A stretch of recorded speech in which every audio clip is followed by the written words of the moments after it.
C'est dans cette école d'enseignement secondaire catholique de Benjarville que la fête anniversaire d'un élève de l'établissement qui a lieu le lundi 7 octobre a failli virer au drame.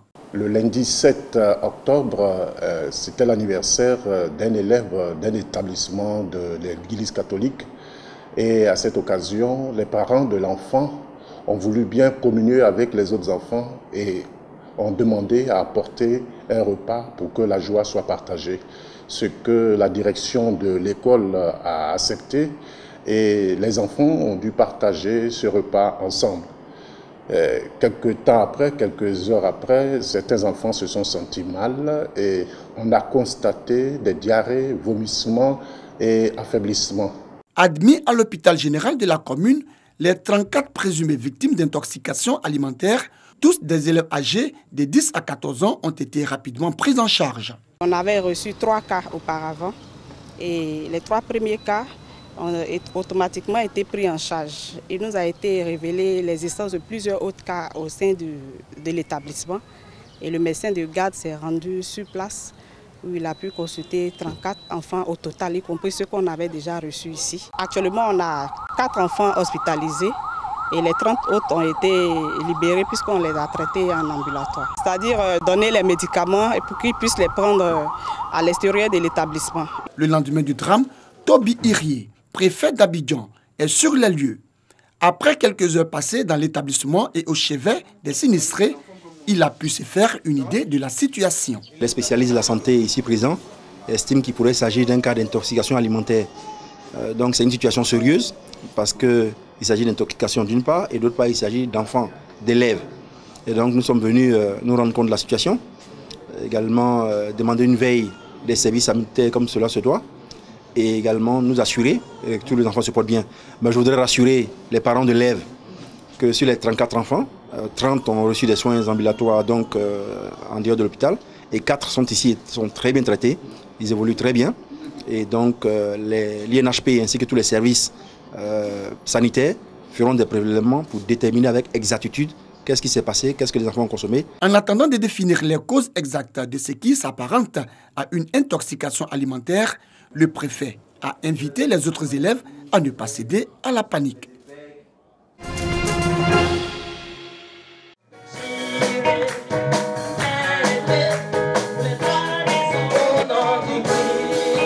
Plus de 150 enfants démunis, parmi eux des orphelins et des enfants des détenus soulagés. Ils reçoivent chacun des tenues et des kits scolaires, un don offert par l'ONG Minoge en vue de contribuer à leur scolarisation. Aujourd'hui, je vais encourager chacun de nous. C'est vrai que c'est difficile pour les parents d'élèves qui prennent en charge leurs enfants déjà. C'est difficile. Et ceux qui n'ont pas de parents, et ceux qui ont des parents en prison, c'est encore plus difficile. Il faut aider celui qui a le plus besoin que toi. C'est en cela qu'on peut, en tant que ceux qui sont des chrétiens, en tant que nous les chrétiens, et tout le monde, on peut crier à Dieu en faveur de notre nation. Et notre nation aura la paix véritable que nous recherchons. Le Seigneur a dit, j'étais en prison, vous m'avez visité, j'étais malade, vous m'avez assisté, j'étais nu, vous m'avez revêtu. Et donc, il s'agit des prisonniers, des orphelins, des malades, des veuves et des pauvres. Donc, nous avons, pour la rentrée scolaire, en tout cas, tant que le Seigneur va nous donner le souffle de vie, nous allons aider les enfants des détenus en prison et les orphelins.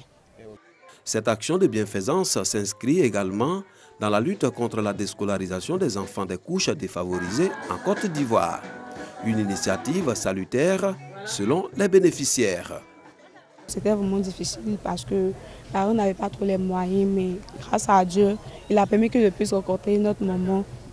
Ce qui fait que chaque année, j'ai les cahiers et l'argent pour aller à l'école. Depuis la classe 5e et actuellement, je passe au terminal. Et c'est l'ONG Minoge qui s'occupe de moi. Ces enfants-là, si on ne les aide pas maintenant, qu'est-ce qu'ils deviendront demain? Aider ces enfants-là, ne serait-ce qu'aller à l'école, pour oublier un peu le père qui l'a perdu, ou la mère qui l'a perdu, ou le père qui est en prison. Donc nous disons merci au Seigneur, parce que le gouvernement seul ne peut pas faire. Il faut des personnes de bonne volonté pour pouvoir soutenir ces enfants-là. Depuis plus de 17 ans, l'ONG Minoge lutte contre la pauvreté en apportant aide et assistance aux femmes veuves et orphelins de Côte d'Ivoire à travers des dons de vivres et de non-vivres ainsi que la mise en œuvre des activités génératrices de revenus. La date de la 21e nuit des Ebonies est désormais connue. Cette nuit de la communication, au cours de laquelle sont célébrés les meilleurs journalistes de Côte d'Ivoire, se tiendra le 21 décembre prochain. Elle aura lieu à l'hôtel président de Yamoussoukro, dans la capitale politique. Les productions que doivent fournir les journalistes en compétition sont entre autres 3 interviews, 3 reportages, 3 enquêtes ou dossiers. Cette nuit qui prône l'excellence et qui célèbre les meilleurs journalistes de Côte d'Ivoire se tiendra sous le parrainage du Premier ministre, chef du gouvernement, ministre du budget et du portefeuille de l'État, M. Amadou Bongoudi. Quel appui à la presse pour un journalisme responsable et de qualité? C'est le thème choisi pour cette nuit des Ebonies 2019. Plus que jamais, il vous faut aller dans les tréfonds des sujets à traiter et veiller à ce que vos productions permettent à vos lecteurs, téléspectateurs, auditeurs, internautes, de s'enrichir de connaissances après vous avoir lu, vu ou entendu. Invité spécial de cette cérémonie de lancement, Amédée Kwaku Kofi, ministre de l'Équipement et de l'Entretien routier, a invité les journalistes à jouer pleinement leur rôle d'information, d'éducation, tout en désarmant leurs plumes pour la consolidation du tissu social. Vous ne devez pas être des pratiquants de la désinformation, mais plutôt des vecteurs d'information qui concourent au développement de notre pays, à la démonstration, au civisme, à la cohésion sociale et à la paix. Vos critiques doivent être donc constructives. Cette 21e nuit des Ebonies est la première grande activité de la nouvelle équipe dirigeante de l'Union nationale des journalistes de Côte d'Ivoire, UNJCI, présidée par Jean-Claude Koulibaly. La grande mosquée de Dioula-Soba, les ruelles animées du centre historique de Sia ou encore la gare ferroviaire.